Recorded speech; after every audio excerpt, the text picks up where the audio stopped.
Hey guys, welcome back to my channel. It's Michelle, and today's show is about the top 3 reasons why you may not be receiving the greatest service at your Louis Vuitton. Now, let me put this disclaimer. This video is in no way meant to shade any YouTuber who's made a video about their experience at Louis Vuitton, nor is it to shame any of you, my viewers, if you've done any of these 3. This is merely to talk about my experience as a client advisor from the point of view from a salesperson in retail.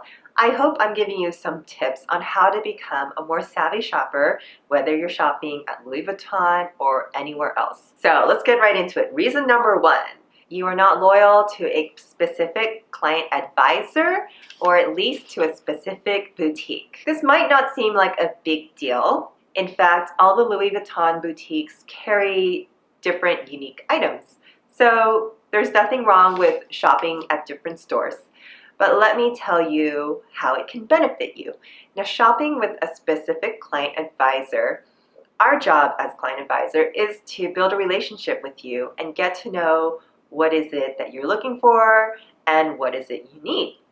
Whether you know it or not, each customer is already assigned to a client advisor, so maybe you've gotten an email or a text or a phone call that you thought, this is random, who is this person? That was maybe a client advisor trying to get to know you and build a relationship with you. Why this helps, say you're waiting for something popular like the Pochette Matisse or the favorite, something that's a unicorn like the Pochette Accessoire. When that item comes in, your client advisor can call you and tell you, hey, this item's here, do you want me to ring it up? And you will get better service because we know you. We love to see familiar faces. Even if you don't really know us particularly, we recognize the people who come into the store frequently, even if you're shopping with different people. So it definitely helps. Now, where this comes into play, I have experienced customers who come in and they're like, I drove an hour and you don't have the favorite.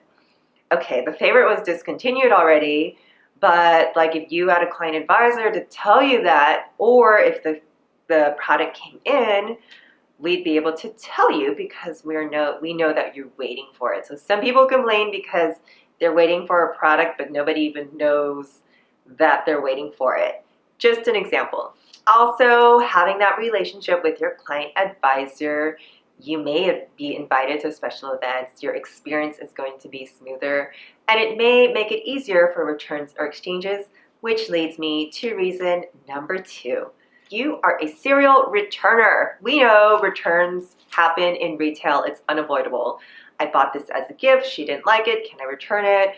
I brought it home. I had buyer's remorse. It happens all the time, especially in Louis, where someone realizes I just spent 2 months of rent on this item because I wanted to feel good, but I took it home and I felt guilty. Take it back.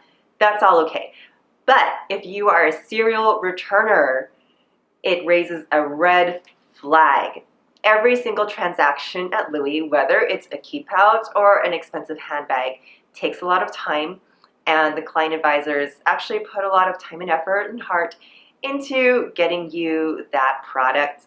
Some people I've seen take an hour or more to decide on products just to return it the next day.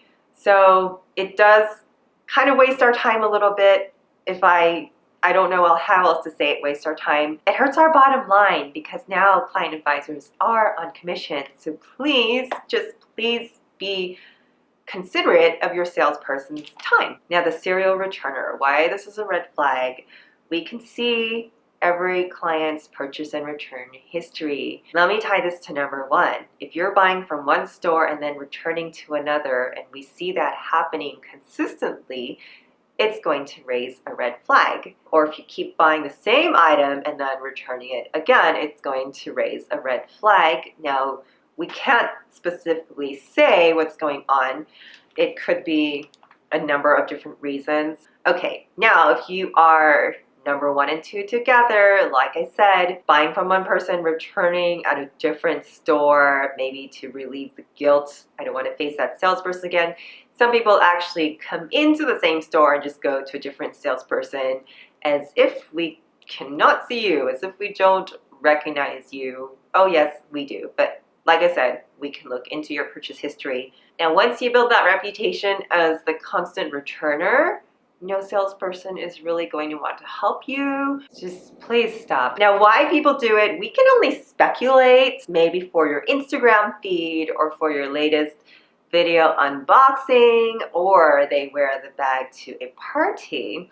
So some people have a habit of making Louis Vuitton the handbag rental, and hey, we're just not into that. Like I said, I'm just speculating, but also we're not dumb, and I have seen instances where the return is denied, so don't be that person, because you'll be very sad when you don't get your $5,000 back for borrowing our petite malle. Now, how it does help you though, if you do have a good relationship, as in reason number one, I have had customers like, oh my gosh, I just bought this thing and the handle broke. It just makes it more seamless because stuff like that does happen. I've had another great customer who bought a cosmetics pouch and it sat in the bag for over a month, and it was past the 30 days. But I was able to ask the manager, hey, she didn't open the bag, she didn't open the box at all, and wants to exchange for a handbag. So he didn't really know her personally, but he looked over and said, oh yeah, I recognize her, because he did recognize her. She had shopped with me at least 2 or 3 times before this incident had happened. So things like that can make your return exchange or any experience that you have in Louis very seamless. Reason number 3, you're that customer that comes in with attitude. Attitude, I'm entitled, I want what I want, customer is always right. Okay, well, listen, there are rules and policies. It's printed on the receipts, and the customer is always right is not something that really flies nowadays. Definitely not in luxury retail. Now, listen, as client advisors, we want to do everything possible to make you happy with a smile, but some people just come in angry and they slam their bag down and they want to return this. Like, okay, well, we do have to ask the reasons why. We do have to open the bag and inspect the product, and sometimes you just see people getting so fumed that we are actually doing our job. Like, I cannot do this return without opening the bag, because you could have put a brick in there. I've had customers complain that the little tag from their bandeau that is meant to fall off fell off, so they want to return it. Just all kinds of silly things, or even like, I've had this bag for 15 years and it looks like it's been dragged on the ground, but I can't understand why you can't offer me a repair for free. So there's really that entitlement issue. They're going to come in, they're going to complain. There's nothing we can do sometimes. Even when you do the return, they'll still leave angry. A lot of times I'll tell you the customers get what they want, they'll get their return, and they'll still leave sour. We just have to let them be. They're going to write a bad review and hate on Louis Vuitton no matter what. And some people will just always leave being sour, but guess what? Louis has enough customers, and this is just kind of a general rule of life. Not all customers are going to belong to you or to your brand. So let them walk away and find somewhere else, and it's totally okay. I'm going to throw in a secret reason number 4, and that is actually some client advisors really don't care too much about customer service. Unfortunately, there's extensive training on customer service and how the experience should be, but from my observation, customer service is not always recognized. What's recognized is the numbers, the bottom line, and who sold the most. So I will witness how some people just want to sell the most, and they don't really care about that customer experience because they know they're not going to be written up on it because they have posted the numbers. That's just a secret between you and me. But anyhow, if you want to have a savvy shopping experience, let's just follow those rules. Stick with one client advisor, or at least one store. Maybe you have a few client advisors. Do not be a zero returner. And number 3, just have a nice, pleasant attitude. Be kind, and you will receive kindness in return, general rule of life. I'm going to throw in another tip there. It's always best to shop when it's not busy. Peak hours are usually Saturdays and Sundays. Shop when it's not busy, especially with the holidays coming around. Like, be the first person and roll into the store at 7:30 a.m. to get your things. Then you never have to feel rushed. Louis on the holidays is like ants on a picnic.